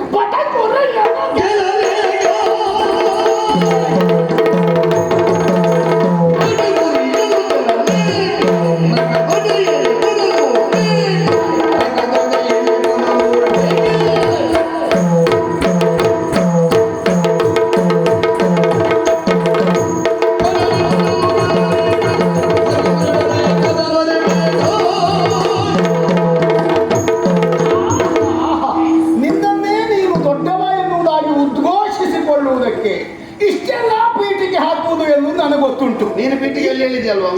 ಆಲೋಚಿಸಿ ನೋಡು. ಏನು? ಕೃಷ್ಣನನ್ನ ಕರೆಸು. ಅನಿವಾರ್ಯತೆ ಏನುಂಟು? ಏನಿಲ್ಲ. ಆಲೋಚನೆ ಮಾಡಿದರೆ ಕೃಷ್ಣ ನನಗೆ ಮಾತ್ರ ರಕ್ಷಣೆ ಕೊಟ್ಟಿದ್ದಲ್ಲ, ನನಗೆ ಮಾತ್ರ ಕಾಪಾಡಿಕೊಂಡದ್ದಲ್ಲ. ಮಮ ಪ್ರಾಣಾಹಿ ಪಾಂಡವಾಹ. ಹಾಗಾದ್ರೆ 5 ಜನ ಪಾಂಡವರನ್ನ ಪ್ರಾಣದಂತೆ ನೋಡಿಕೊಳ್ತೇನೆ. ಕೃಷ್ಣಾನುಗ್ರಹ ನಿನ್ನ ಮೇಲೂ ಉಂಟು, ಪಾಂಡವರಾದ ನಮ್ಮ 5 ಮೇಲೂ ಉಂಟು. ಅಲ್ಲಿ ಕೇವಲ ನನ್ನನ್ನು ಮಾತ್ರ ಆಕ್ಷೇಪಿಸುವುದಲ್ಲ. ಆಮೇಲೆ ಕಪ್ಪಿ ನೀನು ಹೇಳಬಹುದು, ಆ ಹನುಮನನ್ನ ಕರೆಸಬೇಕಾದ ಅಗತ್ಯ ಇಲ್ಲವೇ ಇಲ್ಲ. ಅಂತಹ ಸಂದರ್ಭ ಕಾಡಾಕಾಡಿಯಾಗಿ ಹೋರಾಟವನ್ನು ನಡೆಸುವುದಕ್ಕೆ ವಿರೋಧಿಯಾದವನೊಬ್ಬ ಸಮರ್ಥ ಅಂತ ಆದ್ರೆ ಅಂತವರ ಅವಶ್ಯಕತೆ ಇರ್ತದೆ. ನಿನ್ನಂತ ಪಟ ಕುರಿಯನ್ನ ಗೆಲ್ಲುವುದಕ್ಕೆ ಹರಿಯೋ ಕಪಿಯೋ ಅವಶ್ಯಕತೆ ಇಲ್ಲ. ಇವತ್ತೇನು ಅಂತ ನಿನ್ನನ್ನು ನಾನು ಒಬ್ಬನೇ ನೋಡ್ಕೊಳ್ತೇನೆ. ನಿನ್ನದ ಆರಿಕೆ ಗೊತ್ತುಂಟು ನನಗೆ. ಏನು? ಕೃಷ್ಣ ಮಮ ಪ್ರಾಣಾಯಿ ಪಾಂಡವ ಅಂತ ಹೇಳಿದ್ದಾನೆ. ನಮ್ಮ ರಥದಲ್ಲಿ ಕುಳಿತಿದ್ದಾನ? ಇಲ್ಲ. ನಿನ್ನ ರಥದಲ್ಲಿ ಕುಳಿತದ್ದು ಯಾಕೆ? ಯಾಕೆ ಕುಳಿತಿದ್ದಾನೆ? ಕೈಕಾಲು ಸರಿ ಇಲ್ಲದ ಮಗವನ್ನು ತಾಯಿ ಸರಿ ನೋಡಿಬಿಡು. ಅದಲ್ಲ, ತಾಯಿ ಯಾವಾಗಲೂ ಒಟ್ಟಿಗಿರುವುದು ಯಾವ ಮಗನೊಟ್ಟಿಗೆ? ಪೂರ್ತಿ ಆರೋಗ್ಯ ಸರಿ ಇದ್ದ ಮಗನೊಟ್ಟಿಗೆ ಅಲ್ಲ, ಸ್ವಲ್ಪ ಅಂಗವೂನ ಇದ್ದ ಮಗನೊಟ್ಟಿಗೆ. ಅದಲ್ಲ, ಕೃಷ್ಣ ನಮಗೆಲ್ಲ ತಾಯಿ. ಆದ್ರೂ ನಿನ್ನೊಟ್ಟಿಗೆ ಇದ್ದದ್ದು ಯಾಕೆ? ಇಂದು ನಿನಗೆ ನಾನು ಪ್ರಮಾಣ ಕೊಡ್ತೇನೆ. ಯುದ್ಧ ಎಲ್ಲ ಮುಗಿದ ಮೇಲೆ ರಥದಿಂದ ಕೊನೆಗೆ ನಿನ್ನನ್ನು ಮೊದಲು ಇಳಿಲಿಕ್ಕೆ ಹೇಳಿದ್ದಾನೆ. ಹೌದಾ? ಆಮೇಲೆ ಅವ ಇಳಿದ. ರಥ ಏನಾಯ್ತು? ಸುಟ್ಟು ಹೋಯ್ತಾನೆ. ಅದು ಎಂತದ್ದು ಅಂತ ಕೇಳಿದ್ದೆ ಅಂತ. ಅಯ್ಯ ಅರ್ಜುನ, ವಿರೋಧಿ ಪಾಳೆಯದವರು ಬಿಟ್ಟ ಬಾಣಗಳನ್ನೆಲ್ಲ ನಾನು ಧರಿಸಿ ರಥದಲ್ಲಿ ಇಟ್ಟಿದ್ದೆ, ಅದು ಈಗ ಸುಟ್ಟು ಹೋದದ್ದು ಅಂತ. ಅದ್ರ ಒಂದು ಕಿಡಿ ತಾಗುತ್ತಿದ್ರೆ ನಿನ್ನ ಬೂದಿಯಲ್ಲಿ ಉಂಟು ಅಂತ ಹುಡುಕಲಿಕ್ಕೆ ನಾವು ಭೂತ ಕನ್ನಡಿ ಹಿಡಿಬೇಕಿತ್ತು. ಅದ್ರ ಅವಶ್ಯಕತೆ ಇಲ್ಲ ಅಂತ ಅನಿವಾರ್ಯತೆ ಬರುವುದೂ ಇಲ್ಲ. ಯಾಕೆಂದ್ರೆ ಕೃಷ್ಣನ ಕೃಪೆ ಇರುವಲ್ಲಿವರೆಗೆ ಹಾಗೆಲ್ಲ ಆಗುವುದು. ಮತ್ತೆ ನಾನು ಬಲಾಢ್ಯನಲ್ಲ, ನನ್ನಲ್ಲೇನು ಶಕ್ತಿ ಇಲ್ಲ ಎನ್ನುವ ಕಾರಣಕ್ಕಾಗಿ ಕೃಷ್ಣ ನನ್ನ ರಥವನ್ನು ಏರಿ ಬಂದದ್ದಲ್ಲ, ನನ್ನ ಜೊತೆ ಇದ್ದದ್ದಲ್ಲ. ಏನಾದರೂ ತಾನು ಮಾಡುವಂತಹ ಕಾರ್ಯದಲ್ಲಿ ಸಮರ್ಥತೆಯಿಂದ ಮಾಡುವುದಿದ್ರೆ, ತನ್ನ ಆಜ್ಞಾನುಸಾರವಾಗಿ ತನ್ನ ಇಚ್ಛೆಯನ್ನು ನೆರವೇರಿಸುವುದಿದ್ರೆ 5 ಪಾಂಡವರಲ್ಲಿ ಅರ್ಜುನನೇ ಸಮರ್ಥ ಎನ್ನುವುದಾಗಿ ನನ್ನನ್ನು ಆಯ್ಕೆ ಮಾಡಿಕೊಂಡ್ರೆ, ಮತ್ತೆ ನಿನ್ನನ್ನು ಆಯ್ಕೆ ಮಾಡಿಕೊಂಡ್ರೆ ನೀ ಎದ್ದು ಬರುವುದರೊಳಗೆ ವಿರೋಧಿಗಳ ಮೆರೆದಾಡ್ತಾ ಇದ್ದೆ. ಅಯ್ಯ ಈಗ ನೀನು ಸಮರ್ಥ ಹೌದಾದ್ರೆ ನಿನ್ನೊಟ್ಟಿಗೆ ದೇವರು ಯಾಕಯ್ಯ? ಅಯ್ಯೋ ನಿನ್ನ ರಥದಲ್ಲೇ ನಿಲ್ಲಬೇಕು ಎಂದಾದ್ರೆ ಈಗ ಒಬ್ಬ ಭವರೋಗ ವೈದ್ಯನೆನಿಸಿಕೊಂಡವ, ಒಬ್ಬ ಲೋಕವನ್ನು ಪಾಲಿಸುವವ ನಿನ್ನ ಒಟ್ಟಿಗೆ ಇಡೀ ದಿನ ಇರ್ತಾನೆ ಅಂದ್ರೆ ಅರ್ಥ ಎಂತದ್ದು? ಏನರ್ಥ? ಪೂರ್ತಿ ನಿನಗೆ ಮದ್ದು ಕೊಡಬೇಕು, ರೋಗ ಉಂಟು ಅಂತ ಅರ್ಥ. ಭವರೋಗ ವೈದ್ಯ, ಈಗ ವೈದ್ಯ ಯಾರಿಗೆ ಬೇಕಾಗುದು? ರೋಗ ಇದ್ದವನಿಗೆ ಬೇಕಾಗ್ತದೆ. ಹೌದು. ಸರಿ ಇದ್ದವನಿಗೆ ಬೇಕಾಗ್ತದ? ಹೌದು. ಬೇಕಾಗುದಿಲ್ಲ. ಯಾರು ಹೇಳಿದ್ ನಿನಗೆ? ನಾನು ಹೇಳಿದ್ದು ಅದು ಅಲ್ಲವೇ ಅಲ್ಲ. ವೈದ್ಯರು ಬೇಕಾದದ್ದು ರೋಗಿಗೆ ಹೌದಾದರೂ ರೋಗಿಯ ಜೊತೆಯಲ್ಲಿಯೇ ವೈದ್ಯರು ಇರುವುದಿಲ್ಲ. ಹಾಗಂತ ವೈದ್ಯರು ಕೆಲವು ಬಾರಿ ಕೆಲವರ ಜೊತೆಯಲ್ಲಿ ಇರ್ತಾರೆ. ಯಾಕೆ? ಕೆಲವು ಸಲಹೆ ಸೂಚನೆಗಳು ವೈದ್ಯರಿಗೂ ಗೊತ್ತಾಗದೇ ಇದ್ದಲ್ಲಿ ವೈದ್ಯರ ಸೂಚನೆಯನ್ನು ಸರಿಯಾಗಿ ಈಡೇರಿಸುವಲ್ಲಿ ಒಬ್ಬ ಸಮರ್ಥ ಯಾರು ಎನ್ನುವುದಾಗಿ ತಿಳಿದು ಆರೋಗ್ಯವಂತನ ಜೊತೆಯಲ್ಲಿ ಇರ್ತಾರೆ. ನಾನು ಆರೋಗ್ಯವಂತ ಎಂದು ಕೃಷ್ಣನಿಗೆ ಗೊತ್ತಾಗಿ ನನ್ನ ಜೊತೆ ಆ ಭವರೋಗ ವೈದ್ಯನಿಗೆ ಸರಿ ಗೊತ್ತುಂಟು. ನೀನು ಅವ ಹೇಳಿದ ಪಥ್ಯವನ್ನು ಮಾಡುವುದಿಲ್ಲ. ಹಾಗಾಗಿ ಆಗಾಗ ನಿನಗೆ ಪಥ್ಯ ಹೇಳಬೇಕಾಗ್ತದೆ, ಆಗಾಗ ಎಬ್ಬಿಸಬೇಕಾಗ್ತದೆ, ಆಗಾಗ ಬಿಲ್ಲು ಕೆಳಗೆ ಬೀಳ್ತದೆ, ಆಗಾಗ ಕೈಕಾಲು ನಡುತ್ತದೆ. ಅಲ್ಲ, ನಿನಗೆ ಕೃಷ್ಣನ ವಿಚಾರ ಏನು ಎನ್ನುವುದೇ ಗೊತ್ತಿಲ್ಲ. ಕೃಷ್ಣನ ಆವಿರ್ಭಾವ ಆದದ್ದು ಯಾಕೆ? ಧರ್ಮ ಸ್ಥಾಪನೆಗಾಗಿ, ಹೌದಲ್ಲ? ಹಾಗಾದ್ರೆ ಅಧರ್ಮಿಗಳನ್ನ ಕೊಂದು ಧರ್ಮಿಗಳನ್ನು ರಕ್ಷಿಸುವುದು ಕೃಷ್ಣನ ಕಾರ್ಯಬಾಹುಳ್ಯ. ಅದನ್ನು ಈಡೇರಿಸಿಕೊಳ್ಳುವಲ್ಲಿ ಅವನಿಗೊಬ್ಬ ಸಮರ್ಥನ ಅವಶ್ಯಕತೆ. ಕೃಷ್ಣ ಮೈಯಿಂದ ಮಾಡುವುದು ಮನಸ್ಸಿನಿಂದ ಮಾಡುವುದು? ಮನಸ್ಸಿನಿಂದ ಮಾಡುವುದಾದ್ರೆ ಮೈಯಿಂದ ನೀನು ಹತ್ತಿರ ಯಾಕೆ ಬೇಕವ? ಅವ ಪಾಂಡವರನ್ನೆಲ್ಲ ಆಯುಧವಾಗಿ ಸ್ವೀಕರಿಸಿದಾವುದು ಅಂತ ನೀನು ಹೇಳುವುದಿದ್ರೆ, ಮಮ ಪ್ರಾಣಾಯಿ ಪಾಂಡವ ಅಂತ ಹೇಳುವುದಾವುದಿದ್ರೆ ಅವ ಯಾಕೆ ಹತ್ತಿರವೇ ಬೇಕು? ಅವ ದೂರ ನಿಂತರೂ ಮಾಡಿಸಲಿಕ್ಕಾಗುದಿಲ್ವಾ? ನಿನ್ನ ಹತ್ತಿರ ಇದ್ದಾನೆ ಅಂದ್ರೆ ಅರ್ಥ ಎಂತದ್ದು? ನಿನ್ನಲ್ಲಿ ದೌರ್ಬಲ್ಯ ಉಂಟು ಅಂತ ಅರ್ಥ. ಹಾಗಾದ್ರೆ ಇದನ್ನು ನೀನು ಇವತ್ತು ಪ್ರಶ್ನೆ ಮಾಡುವುದಕ್ಕಿಂತಲೂ ಮಹಾಭಾರತ ಯುದ್ಧದ ಪ್ರಾರಂಭ ಆಗುವುದಕ್ಕಿಂತಲೂ ಮೊದಲೇ ಕೃಷ್ಣನಲ್ಲಿ ಯಾಕೆ ಕೇಳಲಿಲ್ಲ ನೀನು? ನಾನು ಕೇಳಲಿಲ್ಲ. ಯಾಕೆ ಗೊತ್ತುಂಟು? ನಾನು ಹಾಗೆ ಹೇಳಿಲ್ವಾ? ನೀನು ಬೇಕಾ? ನಾನು ಹಾಗೆ ಹೇಳಿಲ್ವಾ? ನಾನು ಊರಿನವರ ಎದುರಿನಲ್ಲಿ ಅರ್ಜುನನೇ ಮಾಡಿದ್ದು ಅಂತ ಹೇಳುದು. ಆದ್ರೆ ನಿನ್ನ ಎದುರಿನಲ್ಲಿ ಇದನ್ನು ಹೇಳಿದ್ದು. ಊರಿನವರು ಕೇಳಿದ್ರೆ ಹೇಳುದು ಹಾಗೆ ನಾನು ಅದು ಕೃಷ್ಣನ ಸಹಾಯದಿಂದ ಅಲ್ಲ ಅರ್ಜುನನೇ ಮಾಡಿದ್ದು ಅಂತ. ನಾವು ಮೇಲೆ ನೋಡಿ ಉಗುಳ್ಲಿಕ್ಕೆ ಆಗ್ತದ? ಅದು ಬೀಳುದು ನಮ್ಮ ಮುಖಕ್ಕೆ ಅಲ್ವಾ? ಹಾಗಾದ್ರೆ ಒಂದು ಕೆಲಸ ಮಾಡ್ತಾ ಹಿಂದಕ್ಕೆ ಹೋಗೋಣ. ಮಹಾಭಾರತ ಯುದ್ಧದ ರೂವಾರಿ ಕೆಲವನ್ನ ಪಡೆಯುವಲ್ಲಿ ಕಾರಣ ಅರ್ಜುನ ಅಂತ ಊರಿನವ್ರಿಗೆ ಹೇಳ್ತೀಯ? ಹೇಳ್ಬೋದು. ಒಂದು ಕೆಲಸ ಮಾಡ್ಬೇಕು. ಏನ್ ಮಾಡ್ಬೇಕು? ನೀನು ಬೆನ್ನುಗಾಗಿ ನಿಲ್ಬೇಕು, ನಾನು 4 ಮೆಟ್ಟಬೇಕು, ಅದನ್ನು ನೀನು ತಿನ್ಬೇಕು. ಆಮೇಲೆ ಊರಿನವರ ಎದುರಿನಲ್ಲಿ ಹೇಳು ನನ್ನ ತಮ್ಮ ಇಡೀ ಭಾರತ ಯುದ್ಧ ಗೆದ್ದದ್ದು ನನ್ನ ತಮ್ಮ. ಊರಿನವರ ಎದುರಿನಲ್ಲಿ ಹೇಳು ನನಗೆ ಒಂದು 4 ಪೆಟ್ಟು ಕೊಟ್ಟಿದ್ಯಲ್ವಾ, ಅದೊಂದು ತೀರಿಸಬೇಕು. ನಾನು ಕೊಂಡದ್ದನ್ನು ತೀರಿಸದೆ ಬಿಡುವುದಿಲ್ಲ. ಅದನ್ನು 4 ಪೆಟ್ಟು ಕೊಡ್ಲಿಕ್ಕೆ ಉಂಟೆ. ಅದನ್ನು ನೀನು ಕೊಟ್ಟದ್ದು ನಿನಗೆ ಬಹಳ ಅಣ್ಣ ಅಂತ ದಾಕ್ಷಿಣ್ಯ ಇಲ್ಲವೇ? ಅಲ್ಲ, ಈಗ ಆಗುವುದಿಲ್ಲ. ನಿನಗೆ ಅಗ್ರಜನೆಂಬುದಕ್ಕಾಗಿ ಆಗ ಗೌರವ ಇತ್ತು, ಇನ್ನಿಲ್ಲ. ನಿನಗೆ ಅಣ್ಣ ಧರ್ಮರಾಯನ ಮೇಲೆ ಇಲ್ಲ, ಅವನನ್ನೇ ಕಡಿಲಿಕ್ಕೆ ಹೋದವ. ನಿನ್ನದು ಬಿಟ್ಟೇನ? ಅಲ್ಲ, ಯೋಚಿಸು ನೀನು. ಹಾಗಾದ್ರೆ ಇವತ್ತು ಅದರ ನಿರ್ಣಯ ಆಗಲೇಬೇಕು. ನಾನು ನೀನು ಎನ್ನುವುದರ ನಿರ್ಣಯದ ಮೇಲೆ ಮಹಾಭಾರತ ಯುದ್ಧ ಗೆದ್ದವರು ಯಾರು? ನನಗೆ ಬಹಳ ಬೇಸರ ಆಗುದು. ಯಾಕೆ? ಇನ್ನು ಪಾಂಡವರು ಅಂತ ಹೇಳುವಾಗ ಹೀಗೆ ಮಾಡ್ಲಿಕ್ಕಿಲ್ಲಲ್ಲ. ಪಾಂಡವರು ಅಂತ ಹೇಳಿ ಹೀಗೆ ಮಾಡಿ. ಇನ್ನು ಅರ್ಜುನ ಇಲ್ಲಲ್ಲ, ಮಧ್ಯಮ ಪಾಂಡವ, 2 ಮುಂದೆ 2 ಹಿಂದೆ. ನಕುಲ ಸಹದೇವರೊಟ್ಟಿಗೆ ಭೀಮಧರ್ಮರಾಯ ಮಾತ್ರ ಉಳಿಯುವುದು. ಅಲ್ಲ, ನನಗಿಂತಲೂ ನೀನು ಹೋಗುವುದೇ ಬಹಳ ಒಳ್ಳೆಯದು. ಯಾಕೆಂದ್ರೆ ನೀನು ಹೋಗೋದ್ರಿಂದ ಬಹಳಷ್ಟು ಲಾಭ ಉಂಟು ನಮಗೆ. ಒಂದು ನಿನ್ನ ಹೊಟ್ಟೆಗೆ ಹಾಕುವುದು, ಒಂದು ನಿನ್ನನ್ನು ನೋಡಿಕೊಳ್ಳುವುದು, ಇದೆಲ್ಲವೂ ದೊಡ್ಡ ರಗಳೆ ಕೆಲಸಗಳು. ಹಾಗೆ ಯೋಚಿಸುವುದಿದ್ರೆ ಅರಗಿನಾಲಯದಲ್ಲಿ ನಿಮ್ಮಲ್ಲಿ ಬಿಟ್ಟು ಬರ್ತಿದ್ರೆ ನನ್ನ ಅರೆ ಹೊಟ್ಟೆಗೆ ಪೂರ್ತಿ ಹೊಟ್ಟೆ ತುಂಬುತ್ತಿತ್ತು. ನಿನ್ನ ಅರೆ ಹೊಟ್ಟೆ ತುಂಬುವ ಹಾಗೆ ಕಾರಣ ಆದದ್ದು ಏನು ಗೊತ್ತುಂಟ? ಇವುಗಳು ನನ್ನ ತಮ್ಮಂದಿರು, ನನ್ನ ಅಣ್ಣ ಅಂತ ಇಲ್ಲಿ ಹೊತ್ತುಕೊಂಡು ಬಂದದ್ದು. ಅದರಲ್ಲಿ ನಿನ್ನ ದೊಡ್ಡತನ ಏನಿಲ್ಲ. 5 ಜನ ನಾವು ಭಿಕ್ಷೆ ಬೇಡುವ ಆ ಕಾಲದಲ್ಲಿ ನಾವು ಮಾಡಿದ್ದೇನು? ನಾವೆಲ್ಲ ಅರ್ಧ ಹೊಟ್ಟೆ ತಿನ್ನುವುದು, ಬೇಡಿ ತಂದದ್ರಲ್ಲಿ ಅರ್ಧಕ್ಕರ್ಧ ನಿಂತು ಹೊಟ್ಟೆ. ಆದ್ರೂ ನನಗೆ ಅರ್ಧ ಹೊಟ್ಟೆ ತುಂಬಿದ್ದ. ನಿನ್ನ ಹೊಟ್ಟೆ ಅರ್ಧ ಕೊಟ್ಟರು, ನಾನು ಅರ್ಧ ಹೊಟ್ಟೆಯಲ್ಲೇ ಇದ್ದ. ಹೊಟ್ಟೆ ದೊಡ್ಡದಾದದ್ದಕ್ಕೆ ನಾವು ಹೊಣೆ ಅಲ್ಲವೇ ಅಲ್ಲ. ಈಗ ಹಾಗಲ್ಲ. ಆ ದಿವಸ ಅರ್ಧ ಹೊಟ್ಟೆ ತುಂಬಿತ್ತಲ್ಲ, ಇವತ್ತು ಪೂರ್ಣ ಹೊಟ್ಟೆ ತುಂಬಿಸಿಕೊಡ್ತೆ. ಯಾರು? ನನಗೆ ಹೊಟ್ಟೆ ತುಂಬಿದ್ದು ಯಾವಾಗ ಗೊತ್ತ? ಯಾವಾಗ? ಒಂದು ಬಕಾಸುರ ವಧೆಗೆ ಹೋಗುವಾಗ. ಇನ್ನೊಂದು ಹೊಟ್ಟೆ ತುಂಬಿದ್ದು ಯಾವಾಗ ಗೊತ್ತು? ಯಾವಾಗ? ದುಶ್ಯಾಸನ ರಕ್ತ ಕುಡಿದ. ಇವತ್ತು ನಾನು ತುಂಬಿಸ್ತೇನೆ. ಈಗ ಮಾಂಸ ರಕ್ತ 2 ಕುಡಿತೇನೆ.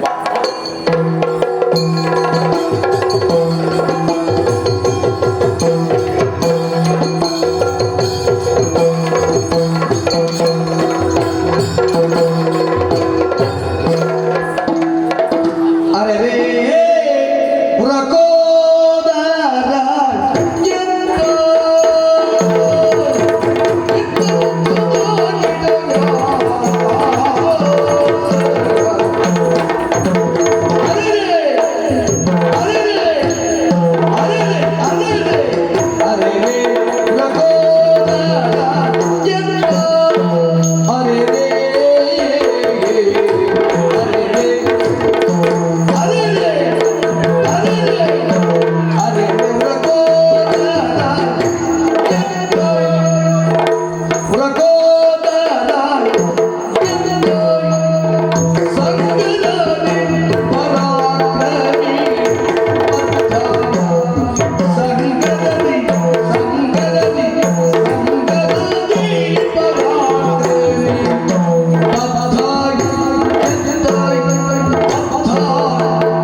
ಹೊರರೇವ್ರ ಕೋದರ ಗೆದ್ದ.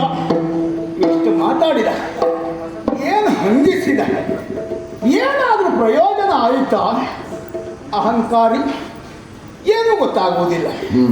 ಹಾಗಂತ ಹೇಳಿಕೊಳ್ಳುವುದು ಮಾತ್ರ ಬಿಡುವುದಿಲ್ಲ. ಅನ್ನ ಧರ್ಮರಾಜನ ಸಹಜವಾದಂತಹ ಪ್ರಶ್ನೆಗೆ, ಅಲ್ಲ ಕುತೂಹಲದ ಪ್ರಶ್ನೆಗೆ ಸಮರ್ಪಕವಾಗಿ ಉತ್ತರ ಕೊಟ್ಟಿದ್ದೇನೆ. ಯುದ್ಧ ಗೆಲುವಿನ ರೂವಾರಿ ನಾನು. ಎದ್ದು ನಿಂತ, ತಾನು ಅಂತ ಕೊಚ್ಚಿಕೊಂಡ. ತತ್ಪರಿಣಾಮದ ಇತ್ಯರ್ಥಕ್ಕಾಗಿ ನಾನು ಇವನಿಗೂ ಕಾದಾಟ.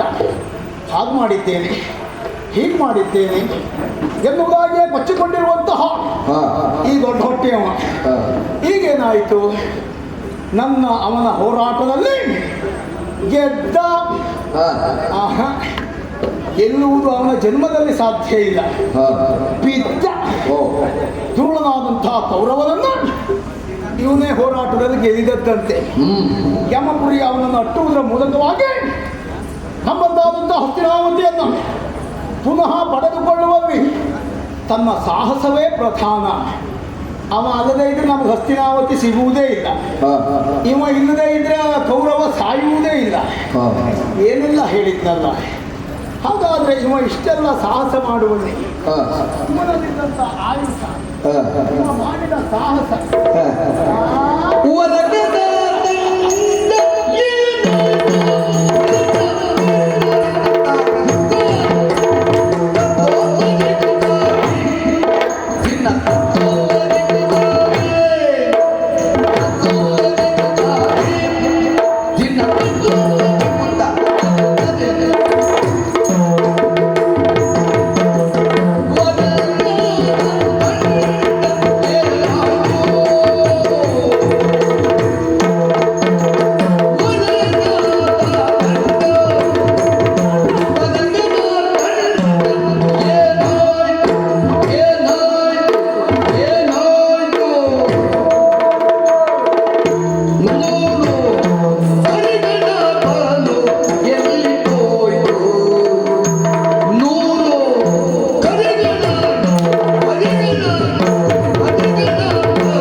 ಧೀರತನ ಅವನೇ ಹೇಳಿಕೊಂಡ ಹಾಗೆ ಅವ ಇದದ್ದು ಹೊರಗಥಾ ದಂಡ.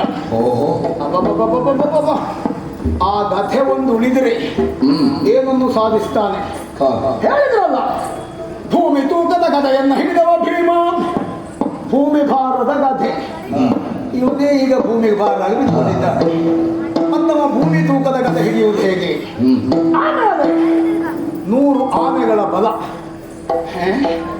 ಒಂದಾದ್ರೂ ಸಸ್ಯವು, 100 ಆನೆಗಳ ಬಲ, ಭೂಮಿ ತೂಕದ ಗದೆ, ಇದು ಎರಡೂ ಇವನಲ್ಲಿ ಇದ್ದದ್ದೇ ಹೌದು ಅಂತಾದ್ರೆ ಈ ಭೂಮಿ ಮೇಲೆ ಇವನು ನಿಂತ್ಕೊಂಡಿರ್ಲಿಕ್ಕಾಗ್ತಿತ್ತ?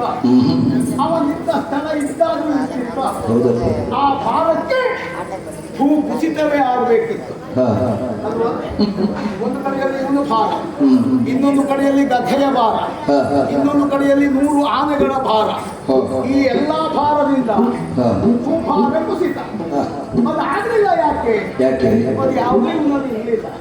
ಸುಮ್ಮನೆ ಹೇಳ್ಕೊಂಡ್ರೆ ನೀವು ವಿರೋಧಿಗಳ ಕಡೆಯಲ್ಲಿ ಬಾಯಿ ಇಷ್ಟು ವರ್ಷ ಇವು ಮಾಡಿದ್ದು ಪೂರ್ಣ ಹಿಂಗೆ ಇದರ ಬಾಯಿ ಹಾರಿಸಿಯೇ ಒಂದು ಬೇಳೆ ಬೇಯಿಸ್ಕೊಂಡು ಹೋಗುತ್ತೆ. ಮತ್ತೆಂಥದ್ದಿಲ್ಲ.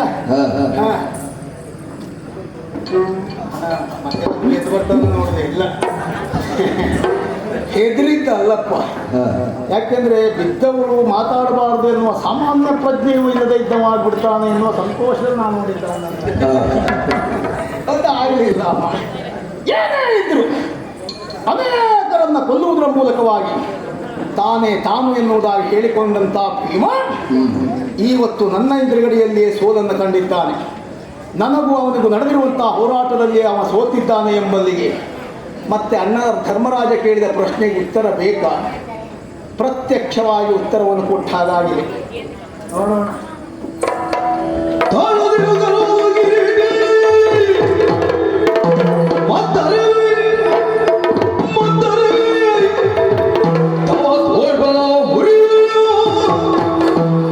ಎಂದು ಗೋಪಿಸಿ ತನ್ನ ಮೇಳದೊಳಗಿರುವ ಪಾಂಚಾಲಿಯು ಕರೆದು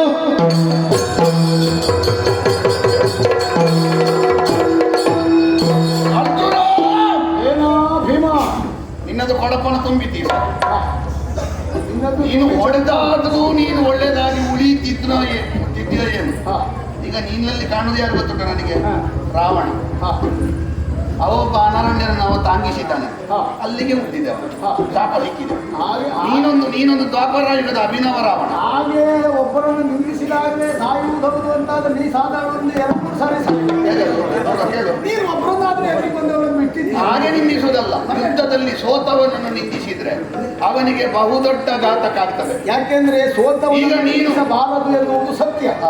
ಕೆಲವು ಬಾರಿ ಗೊತ್ತಿದ್ದು ಇಂಥವನಲ್ಲಿ ಹೋರಾಟಕ್ಕೆ ಹೋದ್ರೆ ನಮಗೆ ಸೋಲಾಗ್ತದೆ ಎನ್ನುವ ಅರಿವಿದ್ದು ಬರ್ತಾರೆ ಅಂತಾದ್ರೆ ಮತ್ತವ್ರು ಬರಬಾರ್ದು ಅಂತಾದ್ರೆ ಹೀಗೆ ಅಪಮಾನ ಮಾಡಿ ಕೊಡಿಸ್ಬೇಕು. ಮತ್ತೆ ನಾವು ಬರದೇ ಇರುವುದಲ್ಲ, ಮತ್ತೆ ನಿನಗೆ ಬರದ ಹಾಗೆ ಹೇಗೆ ಅಂದ್ರೆ ಈ ಅಂಗಿಸಿದ್ರ ಪರಿಣಾಮ ನೋಡೋಣ. ನಿನಗೆ ಈ ಸಲ ಒಂದು ಮದ್ದು ಮಾಡ್ತೇನೆ.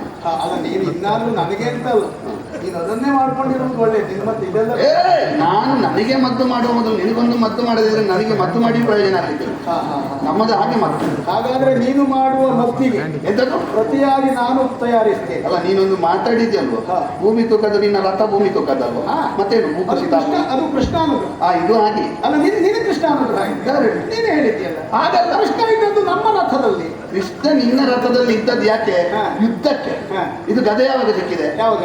ರಾಜಸೂಯಾದ್ವಾರಕ್ಕಿಂತ ಮೊದಲು ಸಿಕ್ಕಿದೆ. ಹಾಗಾದ್ರೆ ಆ ಗದೆ ಸಿಗುವಾಗ ಕೃಷ್ಣಾನುಗ್ರಹ ಇತ್ತು, ಮತ್ತೆ ಭೂಮಿ ಈಗ ಈ ಗದೆ ಸಿಕ್ಕಿದ್ದು ಕೃಷ್ಣಾನುಗ್ರಹವು ಅಲ್ಲ, ಮಯನ ಮತ್ತೆಂತದ್ದು? ನೀನು ನನ್ನ ಹಾಗೆ ಬೇರೆಯವ್ರ ಬಂಡವಾಳದಲ್ಲ ಮೇಲೆ ಬಂದದ್ದು, ನಮಗೆ ಮಾತ್ರ ತಾಗಿಸಿ ಮಾತಾಡ್ತೀವಿ. ನಿನಗೆ ಮನೆ ಕೊಟ್ಟದ್ದು, ಅವ್ನು ಕೊಟ್ಟದ್ದು, ಇವ್ನು ಕೊಟ್ಟದ್ದು ಸ್ವಂತ ಅಲ್ಲ. ಈಗ ಕೊಳೆತ ತೆಂಗಿನಕಾಯಿ ಹಣ್ಣುಗಾಯಿ ಆಗ್ತದ? ಆಗುವುದಿಲ್ಲ. ಹಾಗೆ ಮಯ ಕೊಟ್ಟದ್ದು ನನಗೆ ಹಿಡಿಲಿಕ್ಕೆ ಆಗ್ತದೆ ಅಂತ ಕೊಟ್ಟದ್ದು, ಇಲ್ಲಾಂದ್ರೆ ಯಾರಿಗಾದ್ರೂ ಕೊಡ್ಲಿಕ್ಕೆ ಆಗುದಿಲ್ಲ. ಹಾಗೆ ಕೃಷ್ಣನು ನನ್ನ ರಥದಲ್ಲಿದ್ದದ್ದು ನನ್ನ ಯೋಗ್ಯತೆ ಅಲ್ಲ, ಹಾಗೆ ರಥದಲ್ಲಿ ನಿನಗೊಂದು ನ್ಯಾಯ, ನನಗೊಂದು ನ್ಯಾಯ. ನಿನ್ನ ರಥದಲ್ಲಿ ಇದ್ದದ್ದು ಬೇರೆ, ಕೊಡುವುದು ಬೇರೆ. ಮಯ ಕೊಟ್ಟ ಮೇಲೆ ನನ್ನೊಟ್ಟಿಗೆ ಇದ್ದು ನಾವು ಅವನು ಕೊಟ್ಟದ್ದೇ ಔದಾರ್ಯದಿಂದ ತನ್ನನ್ನೇ ತಾನು ಕೊಟ್ಟುಕೊಂಡದ್ದು. ಅದೇ ಹೇಳ್ಬೇಕಷ್ಟೇ. ಇದು ಹೇಳ್ಬೇಕಲ್ಲ, ಅದು ಹಾಗೆ ಇದ್ದದ್ದು. ನೀವು ಸರಿ ಓದ್ಕೊಳ್ಬೇಕು, ನಾನು ಹಾಗೆ. ಅಯ್ಯೋ, ನೀನು ಓದಿದ್ದನ್ನು ಹೇಳಿ ಪ್ರಯೋಜನ ಇಲ್ಲ. ಓದುದಲ್ಲ ಅದು, ಓದುದಲ್ಲ ಅದು. ನಾವೆಲ್ಲ ಇಡೀ ದಿವಸ ನಿಮ್ಮಾಗೆಲ್ಲ ಪುಸ್ತಕ ಹಿಡ್ಕೊಂಡು ಅದು ಮಾಡು ಅದೆಲ್ಲ ಇಲ್ಲವೇ ಇಲ್ಲ. ನೀವು ಹೇಳಿದ್ದೆ ತೀರ್ಸಿ ಆಚೆ ಮಾಡಿದ್ರೆ ಆಯ್ತು, ಅಷ್ಟೇ. ನಮಗೆ ಅದೆಲ್ಲ ಎಲ್ಲ ಕಡೆಯಲ್ಲಿ ನಡೆಯುವುದಿಲ್ಲ. ನೀ ಎಲ್ಲ ಕಡೆ ನಡೆದ ನಿನಗಿಂತೂ ದೊಡ್ಡ ಸಂಖ್ಯೆ ಯಾಕೆ ಗೊತ್ತುಂಟಾ? 700 ಶ್ಲೋಕ, 18 ಅಧ್ಯಾಯ ನನಗೆಲ್ಲಿಯಾದ್ರೂ ಹೇಳ್ತಿದ್ರೆ ನಾನು ಮೋಕ್ಷ ಲೋಕದಲ್ಲಿ ಇರ್ತಿದ್ದೆ. ನೀನು ಪಾಪಿ ಇಲ್ಲಿ ನಿನಗೆ ಕೊಟ್ಟದ್ದು ಹಾಗಾಗಿದೆ. ಹಾಗೆ ಭಗವದ್ಗೀತೆ ಪುಣ್ಯಾತ್ಮದನ್ನು ಈಗ ಹೇಳ್ಬೇಕಾ? 700 ಶ್ಲೋಕವನ್ನು ನೀವು ಕುಳಿತುಕೊಂಡು ಕೇಳು, ಒಂದೂ ಬಿಡದೆ ಹೇಳ್ತೇನೆ. ತನ್ಮಯ ಹೇಳ್ತಾನೆ ಇಲ್ಲ. ನೀನು ಹೇಳ್ಬೇಡ. ಯಾಕೆ ಗೊತ್ತುಂಟಾ, ನೀನು ಕೇಳಿದ್ದು ನಿನಗೆ ಅರ್ಥ ಆಗಲಿಲ್ಲ ಅಂತ ನನಗೆ ಸ್ಪಷ್ಟ ಆಗಿದೆ. ಈಗ ಏನಾದರೂ ಹೇಳಿ ಆ ಭಗವದ್ಗೀತೆಯ ಮರ್ಯಾದೆ ಕೃಷ್ಣನಲ್ಲಿಯೇ ಕೇಳು. ಹಾಗೊಮ್ಮೆ ಭಗವದ್ಗೀತೆ ನನಗೆ ಅರ್ಥ ಆಗುವುದಿಲ್ಲ ಎನ್ನುವುದಿದ್ರೆ ಕೃಷ್ಣ ನನಗೆ ಉಪದೇಶ ಮಾಡ್ತಿದ್ದ. ಉಪದೇಶ ಮಾಡಿದ ಮೇಲೆ ನೀನು ಸತ್ಯ ಬದಲಾಗಿದ್ದೇನೆ. ಸುಳ್ಳು ಹೇಳ್ಬೇಡ. ಅಲ್ಲ, ಉಪದೇಶ ಆದ್ಮೇಲೆ ಬದಲಾಗಿದ್ದೇನೆ. ಬದಲಾಗಿಲ್ಲ. ಏನಾಗಿಲ್ಲ. ನೀವು ಪುನಃ ಹೇಳಿದಂತೆ ಮೊನ್ನೆ ನನಗೆ ಪೂರ್ತಿ ಅರ್ಥ ಆಗಲಿಲ್ಲ. ಇನ್ನೊಮ್ಮೆ ಹೇಳಿ ಅನುಗೀತೆ ನಿನಗೆ ಎಂತದಕ್ಕೆ, ನಿನಗೆ ಹೋಗಿ ಹೋಗಿ ಹೋಗಿ ಹೋಗಿ ತೂತು ಮಾತ್ರ ಅಂತ ಹೇಳಿದ್ದು ಮತ್ತೆ ಎಂತದಕ್ಕೆ? ಅಲ್ಲ, ನಿನಗೆ ನಾನು ಅದನ್ನೇ ಹೇಳಿದ್ದು, ನಿನ್ನ ತಲೆಯಲ್ಲಿ ನಿನ್ನ ಪೂರ್ಣ ಆಗೋಗಿದೆ ಅಂತ ತಿಳ್ಕೊಂಡದ್ದು. ನಮಗೆ ಹಾಗಲ್ಲ, ಬದುಕಿನ ಕೊನೆಯವರೆಗೂ ತಿಳಿಯುವುದಿರ್ತದೆ ಎನ್ನುವುದು ಗೊತ್ತುಂಟು. ಭಗವದ್ಗೀತೆಯಲ್ಲಿ ಮತ್ತೇನಾದ್ರೂ ಹೊಸ್ತು ಉಂಟೇನೋ, ಅವೇನಾದ್ರೂ ಬೇರೆ ಅರ್ಥದಲ್ಲಿ ಹೇಳ್ಕೊಡ್ಲಿ ಅಂತ ಭಗವದ್ಗೀತೆಯಲ್ಲಿ ವಸ್ತು ಉಂಟು ಅಂತ ನೀನು ಪುಣ್ಯಾತ್ಮ ಕೃಷ್ಣನಿಗೆ ಆಗಬಾರ್ದು ಅಂತ ಈ ಪ್ರಪಂಚದಲ್ಲಿ ಭಗವದ್ಗೀತೆಯಲ್ಲಿ ಇಲ್ಲದ್ದು ಮತ್ತೊಂದು ಕಡೆಯಲ್ಲಿ ಇಲ್ಲ, ಮತ್ತೊಂದು ಕಡೆಯಲ್ಲಿ ಇಲ್ಲದ್ದು ಭಗವದ್ಗೀತೆಯಲ್ಲಿ ಇದ್ದಿತ್ತು. ಮೊದಲು ಅದರ ಅರ್ಥ ಆಗಲಿಲ್ಲ ಪಾಪಿ ನಿನಗೆ, ಮತ್ತೆ ಭಗವದ್ಗೀತೆ ಹೇಳಿದ್ದಾರೆ. ಭಗವದ್ಗೀತೆಯ ಬಗ್ಗೆ ವ್ಯಾಖ್ಯಾನ ಮಾಡಬೇಡ, ಅದು ಉಪದೇಶ ಆದದ್ದು ನನಗೆ. ಗೊತ್ತುಂಟು ಅಂತ ಏನಾದ್ರೂ ಮಾತಾಡೋದಲ್ಲ. ನಾಲ್ಕು ಕೊನೆಯ ಕಾಲದಲ್ಲಿ ನನಗೆ ಉಪದೇಶ ನೀನು ಹೇಳಿದ್ರೆ ಏನಾಗ್ತದೆ ಗೊತ್ತಾ? ಇದ್ರ ವೇಷಧಾರಿಯ ಅರ್ಥವನ್ನ ಅವನೇ ಹೇಳ್ಕೊಡ್ತಾರೆ. ಅಲ್ಲ, ಭಗವದ್ಗೀತೆಯ ಉಪದೇಶ ನಿನಗೆ ಆಗಿ ಕೆಲವು ದಿವಸ ಆಯ್ತು. ನಿನ್ನ ಅರ್ಥ ನಾನು ಹೇಳುವುದೂ ಇಲ್ಲ. ಅದಕ್ಕೆ ಅಲ್ವಾ ನೀನು ಹೇಳಬೇಡ ಅರ್ಥ ಅಂತ ಹೇಳಿದ್ದು ಭಗವದ್ಗೀತೆ. ಬಿಡು, ಈಗ ಅದು 4 ಬೇಕಂತ. ಒಂದು ಕೊನೆಗೆ ಗೋವಿಂದ, ಮತ್ತೊಂದು ಗೀತೆ, ಮತ್ತೊಂದು ಗೋವು, ಇನ್ನೊಂದು ಗಂಗಾಜಲ. ಗಂಗಾಜಲ ಸಿದ್ಧ ಮಾಡಿ ನಿನಗೆ ಹೀಗೆ ಬಿಡ್ತೇನೆ ಅಂತ ಭಾವಿಸಬೇಡ. ಇನ್ನೊಂದು ಸಾರಿ ಬರುವುದಿದ್ರೆ ಹೊಟ್ಟೆಗೊಂದು ಸರಿ ತಗೊಂಡು ಯಾರು? ನೀನು. ನಾನು ಯಾಕೆ ಸತ್ಯ ಮತ್ತು ಬರ್ಲಿಕ್ಕೆ ಹೋಗೋಣ ಅಂತ ಎಚ್ಚರಿಕೆ.